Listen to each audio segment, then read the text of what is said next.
Assalamu alaikum. Today our topic is anatomy and its branches. Anatomy is a Greek term. It's a collection of two words ana and tomy. Ana means again and tomy means cutting. Definition of anatomy is a branch of science that deals with the study of structure of plants and animals. मतलब ये कि plants और animal का जो structure है उसको हम study करेंगे एनाटॉमी के अंदर. हमारा कंसर्न होगा ह्यूमंस के साथ. तो हम अगर ह्यूमन एनाटॉमी की बात करें, इसकी डेफिनेशन है study of structure of different parts and organs of the human body and also the inter relation of various structures that constitutes these parts and organs. इस डेफिनेशन से आपने कंफ्यूज नहीं होना. इसमें वो कह रहे हैं कि ह्यूमन बॉडी के अंदर जो सारे पार्ट्स हैं और ऑर्गन्स हैं, हम उनके स्ट्रक्चर को भी स्टडी करेंगे और उन स्ट्रक्चर को भी स्टडी करेंगे, उनके रिलेशन को, जो कि इन पार्ट्स और ऑर्गन से मिलकर बने होंगे. सिंपल. देन अगर हम ब्रांचेस ऑफ एनाटॉमी की बात करें तो इसकी मेन ब्रांचेस हैं 4: gross anatomy, histology, embryology, neuro anatomy. Other branches में आ जाती हैं regional anatomy, systemic anatomy, functional anatomy, surface anatomy, comparative anatomy, radiographic anatomy, surgical anatomy and applied anatomy. Main branches में एनाटॉमी की फर्स्ट ब्रांच है gross anatomy. इसको हम macroscopic anatomy भी कह सकते हैं. Study of the organs, parts and structures of the body that are visible to the naked eye. वो तमाम चीज़ें, बॉडी पार्ट्स जो हम लोग अपनी आंखों से देख सकते हैं, वो हम ग्रॉस एनाटॉमी में स्टडी करेंगे. जैसे कि लेग, फुट और उसके अंदर जो भी चीज़ें पाई जाती हैं, जैसे बोन से मिलकर बनी है, मसल से मिलकर बनी है, वो सारी चीज़ें ग्रॉस एनाटॉमी के अंदर हम स्टडी करेंगे. अगली ब्रांच है हिस्टोलॉजी. इसको हम माइक्रोस्कोपिक एनाटॉमी भी कहते हैं. Study of फाइनर details of the body structures with the help of a microscope. मतलब माइक्रोस्कोप के थ्रू हम लोग वो चीज़ें देख सकते हैं जो कि हम आम आँख से नहीं देख सकते. जैसे कि डीप स्ट्रक्चर्स होते हैं, मसल्स हम एक्टिन और मायोसिन फिलामेंट से मिलकर बने हैं. अब हमें पता तो है कि मसल है, हम देखकर बता सकते हैं कि ये मसल है, लेकिन हम उसके अंदर अब एक्टिन और मायोसिन को तो नहीं देख सकते. तो उसको हम माइक्रोस्कोप के ज़रिए जब स्टडी करेंगे तो वो होगी इसकी कौन सी ब्रांच? हिस्टोलॉजी. एम्ब्रियोलॉजी ये डेवलपमेंटल एनाटॉमी है. Human embryology is that branch of anatomy which deals with the study of human development before birth.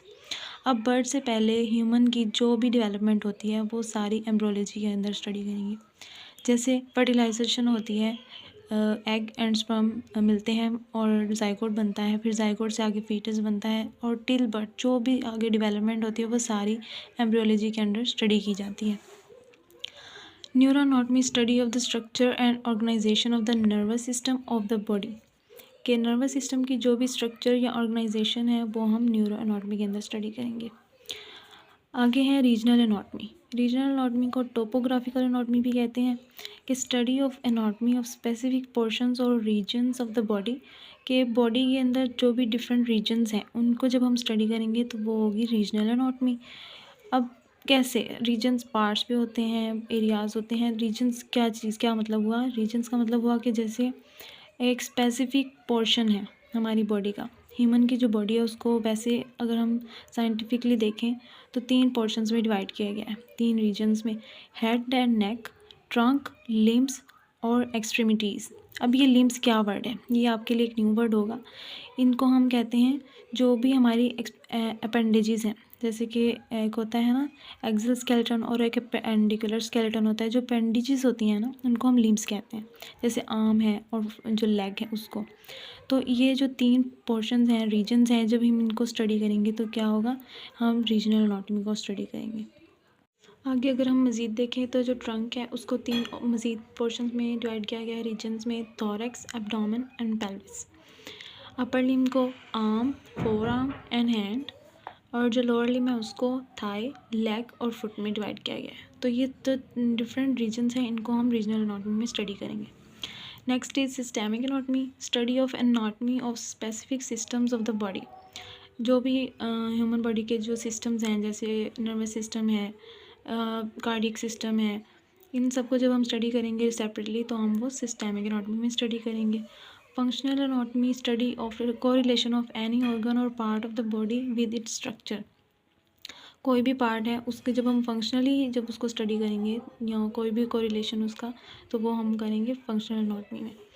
Surface anatomy study of relationships with deeper structure to the surface of body. मतलब क्या कि जो भी deeper structures हैं उनको जब हम surface से रिलेट करके जब स्टडी करेंगे, जैसे कि स्किन है और उसके अंदर जो भी स्ट्रक्चर डीपर स्ट्रक्चर्स आ जाते हैं जो पे ऊपर से नज़र नहीं हमें आते, वो सब हम सरफेस एनाटॉमी में स्टडी करेंगे। Comparative anatomy, study of comparison of anatomy of human beings with that of the other animals, कि जो भी अदर एनिमल हैं उनको ह्यूमन बॉडी के ह्यूमन बीइंग के साथ जब हम कंपेयर करके स्टडी करेंगे तो वो आ जाएगी comparative anatomy. Radiographic anatomy, study of structure of human body by various imaging techniques, for example X-rays use की जाती हैं, आगे अल्ट्रासाउंड, वो सारी जो टेक्निक्स यूज़ करके हम लोग जब स्टडी करते हैं ह्यूमन बॉडी को तो वो होगी radiographic anatomy. Next is surgical anatomy, study of various anatomic structures and their relationships as required to obtain optical access to a specific region of the body and operate in that particular region. Means क्या कि जो भी structures हैं हमारी body के उसको हम visible करेंगे डायसेक्शन के थ्रू, कटिंग के थ्रू, फिर जो उसके डीपली जहाँ पर भी कोई भी इशू होगा उसको हम विजिबल करेंगे, फिर उसके बाद उसको ट्रीट किया जाएगा, ऑपरेट किया जाएगा। ये सारा डीपली किस में स्टडी होगा? सर्जिकल एनाटॉमी में। Applied anatomy, application of knowledge of anatomy for the diagnosis and treatment of diseases is called applied anatomy और clinical anatomy। अब कोई भी डिज़ीज़ है उसका ट्रीटमेंट जब स्टडी करेंगे या जो भी उससे रिलेटेड डायग्नोसिस वगैरह होगी, ड्रग्स वगैरह, उन सबको हम अप्लाइड एनाटॉमी में स्टडी करेंगे। इतनी सारी एनाटॉमी की ब्रांचेस हैं, एनाटॉमी है, इस सब में हम यही सब कुछ स्टडी करते हैं और ब्रांचेस इसलिए बनाई गई हैं ताकि कोई भी अगर चीज़ है उसको हम डीपली से डीपली स्टडी कर सकें। तो ये सारी जो ब्रांचेस हैं इनमें से जो मेन 4 थी, ग्रॉस, हिस्टोलॉजी, एम्ब्रियोलॉजी और न्यूरो एनाटॉमी, वो मेन है।